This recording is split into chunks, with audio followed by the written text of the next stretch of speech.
What if the next move in this whole escalating conflict isn't about targeting another city? What if it's actually not a missile or an airstrike at all? What if the absolute most dangerous trigger point on Earth right now is just a narrow stretch of water? Welcome to today's Explainer, where we're looking past the daily headlines of kinetic warfare. Because honestly, the next major global economic threat centers entirely on one tiny, absolutely critical waterway. Our focus today is the Strait's global economic toll. More specifically, we're looking at how the Strait of Hormuz basically dictates global inflation and international stability. If diplomacy collapses and the strait is functionally closed to traffic, well, the next phase of this conflict won't just hit a few economies. It has the very real potential to trigger synchronized global recessions. We're going to unpack the massive, inescapable economic toll this could take. Because we really need to look at exactly why the most dangerous question isn't simply what Iran does next, but how the actual mechanics of global trade will force America and its allies to respond.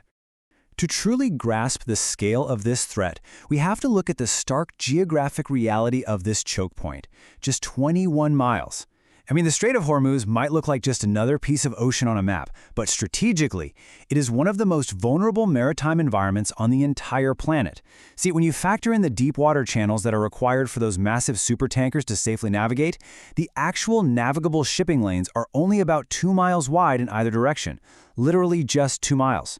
This creates a hyper-concentrated bottleneck that's incredibly susceptible to disruption, whether we're talking naval mines, fast-attack craft, or coastal anti-ship batteries.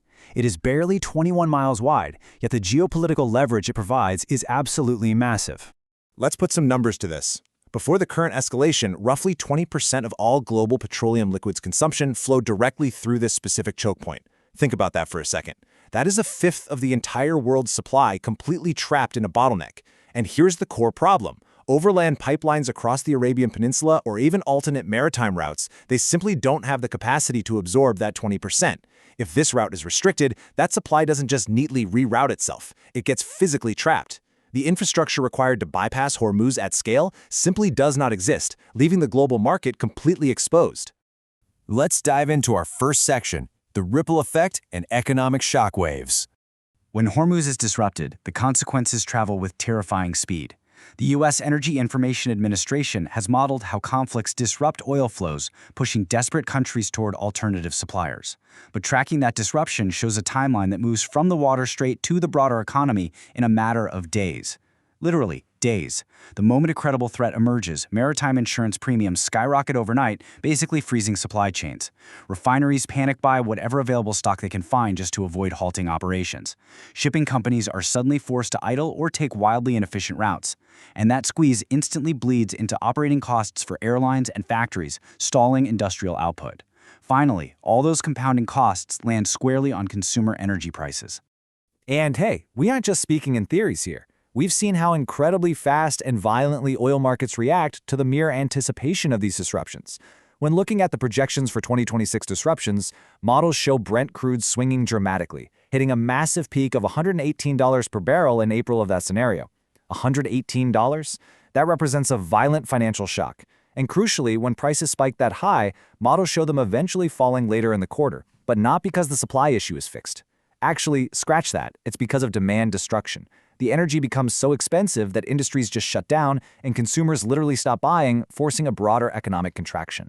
Because a spike to $118 a barrel isn't only about what a commuter pays for gasoline, right?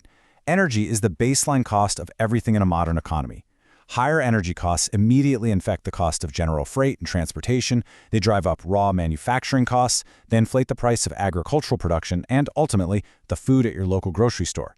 Historically, severe oil shocks like this drive core inflation up so rapidly that central banks are forced to aggressively hike interest rates, which in turn stifles economic growth. So a regional war in the Middle East can easily become a global economic crisis without a single missile ever landing in a Western capital.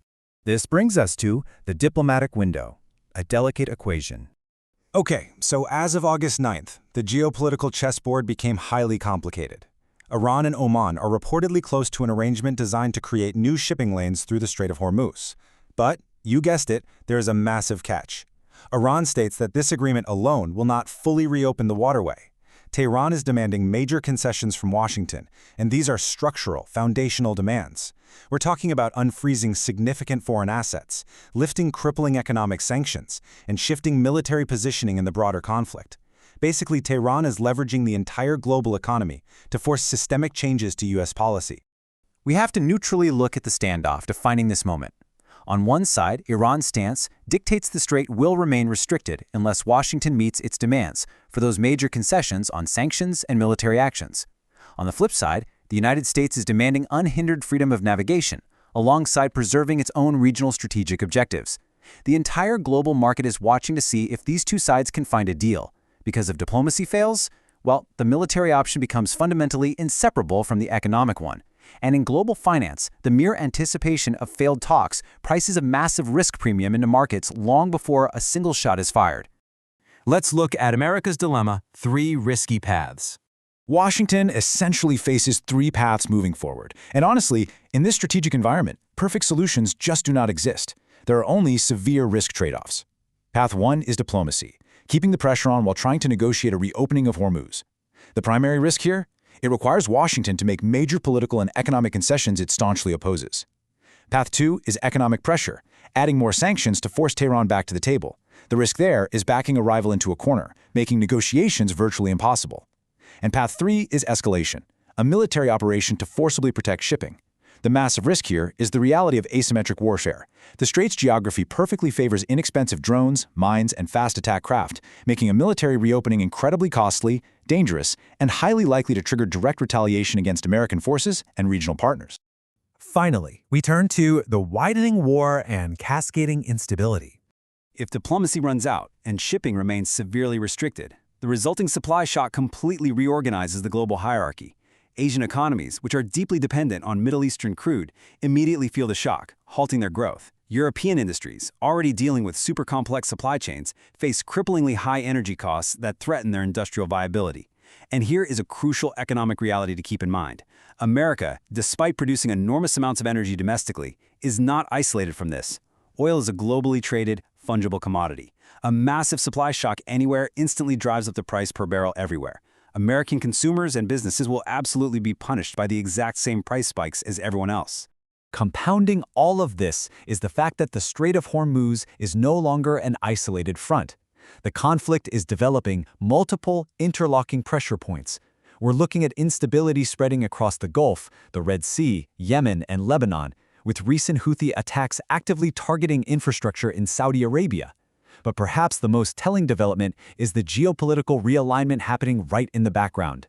Amid all this chaos, Saudi Arabia, Turkey, and Pakistan have just signed a brand new defense pact.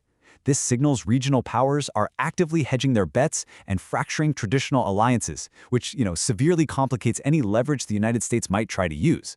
America's next move could be a localized strike, a new wave of sanctions, tense negotiations, or even a diplomatic deal nobody expected. But this situation has evolved way beyond a localized standoff. It's fundamentally about whether the international community can absorb or halt a regional conflict before it cascades into a full-scale global economic crisis. So the question isn't simply who wins the immediate tactical war. The bigger question is, how far does the war spread before someone decides that winning isn't worth the cost? That's all for today's Explainer. Keep asking the hard questions, and we'll see you next time.